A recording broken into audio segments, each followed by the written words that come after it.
your friendly neighborhood doc, and it's time for initial assessment for the week of September the 18th, 2024. So let's go ahead and get started with our first book, which is Batman, The Long Halloween, The Last Halloween, Issue 0. All right. So after doing some reading on this is actually a reprint of a book that came out a couple of years ago, but it was been repackaged as Batman, The Long Halloween, The Last Halloween, Issue 0, written by Jeff Loeb and art by Tim Sale. So unfortunately, this is the last bit of Tim Sale art that was ever really created with Tim in mind to let people see it, because he unfortunately passed away suddenly in 2022. So Jeff never got the opportunity to finish what he considered to be a trilogy. But we now know that other artists are going to step in this 10-issue miniseries to wrap up this trilogy. So what does it look like on the inside? It's just as good as you remember the Tim Sale artwork, assuming that you don't have a glare like I do here. Very solid, very good pacing, excellent storytelling, as always, by Tim Sale and company. Tim had a different kind of artwork that didn't always flow and mesh very well for me to begin with.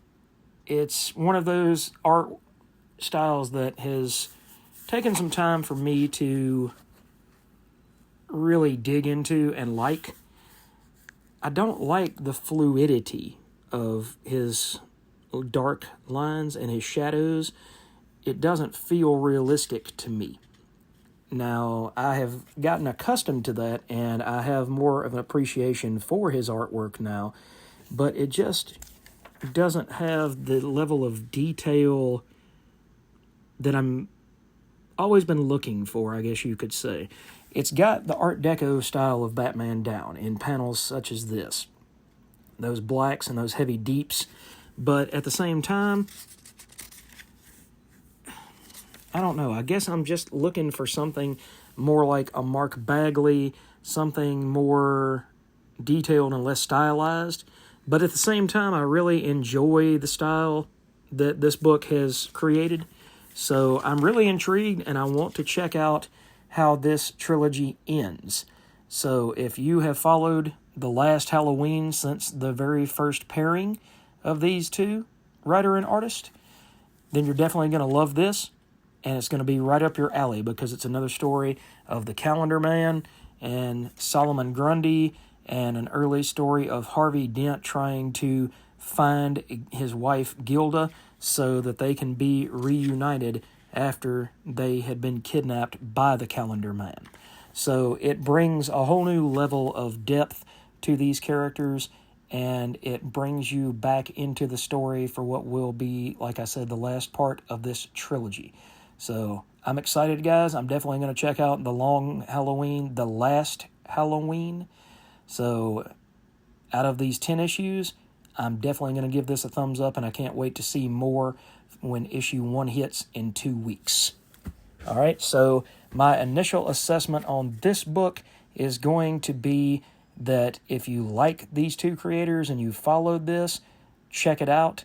If not, if you're not a Batman fan or have never read Batman before, with this creative team, go ahead and try to track down either the trade paperback or the individual issues of this so that you can get caught up on where you're supposed to be.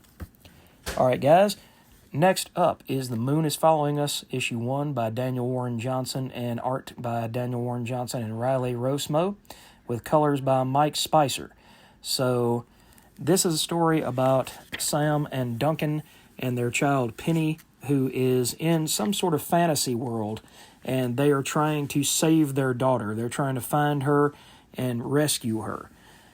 This story here is very heartfelt. It tugs at the heartstrings, and it's about family, it's about being together, and it's about finding that lost loved one. And it might even be an allegory for a greater tale of somebody who loses a family member to drugs and alcohol, because it feels like that family member is gone, and you don't really know how to find their way back for them. But at the same time, it's almost like they're sleeping and they need to be woken up. And that's how the story of Penny goes, is that she's a sleeper, and Sam and Duncan, although they don't really, they like each other and they love each other, but they're doing this for their daughter, because Sam is shown as a very strong-willed, very capable fighter, and it shows more often than not that she has to protect and or save Duncan.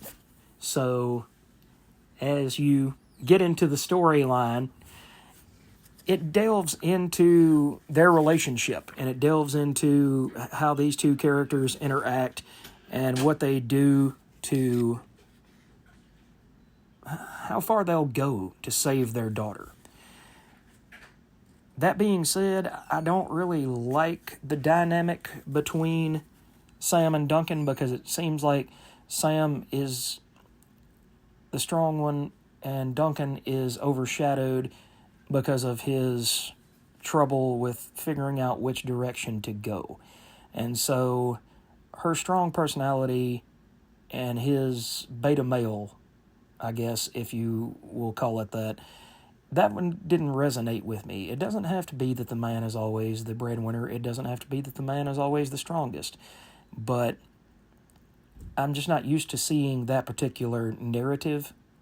So I did enjoy this book, and I will be back for issue 2. And I think that you should try it if you're looking for something that deals with the family, with the ties that bind, and how you think and love and want to protect your child at all cost. So I definitely recommend this as a prescription for boredom, or for if you are looking for another Daniel Warren Johnson book, because this book is almost going to overlap his last 12 issues of Transformers as far as the writing and half of the artwork goes. So I can definitely recommend this book. I just didn't quite connect with the story on every level.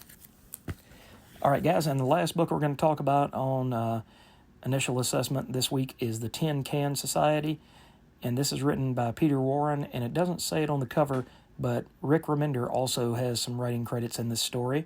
So you've got art by Francesco Mobili, and then you've got, I believe, let's see if we have colors or... Yep, we have colors by Chris Chuckery. And this is a murder mystery talking about Johnny Moore, who has spina bifida, but he's kind of a super genius, and he's in this group at high school, and it flashes back to that point where he meets these other kids, and they save him because he's eating at the lunch table, and he gets choked on something because the spina bifida keeps the muscles, sometimes they'll misfire, as it says in the book. Sometimes they just don't do what they're supposed to do. So Cassia, Adam, Greg, and Val all introduce themselves to Johnny. And then it goes through that Cassia is now a photographer for the police and a forensic expert, and she finds out that somebody has killed their friend. And now it turns into, who did this? Why did they do it? And more importantly, is it one of his so-called friends, one of this group? Because that seems like the likeliest suspect is one of these that called him friend and proclaimed to love him, but at the same time, maybe they had professional jealousy. Maybe they had a motive that you can't really think of under normal circumstances. But this book, as opposed to The Moon is Following Us, resonated with me plenty. It's very strong. It's kind of like the Thorazine of comic books, except it doesn't put you to sleep, but the strength is the same. So think of it as the Thor of comic books. And I can definitely tell you that this is going to be a fun ride. Rick Remender has really gained my respect and my interest in the last few months between this and Grommets. So I will recommend this to every patient that comes along in this particular company and video series. So if you have any need of fun, of murder mystery type books, if you like Jonathan Kellerman novels, if you like those sort of things, definitely check this out, guys. All right, guys, that is the 3 books for this week. Thanks for checking it out, and I hope that you guys read these books, enjoy them, and it makes you feel better. So until next time, this is Doc saying have a great night, and we'll see you next time.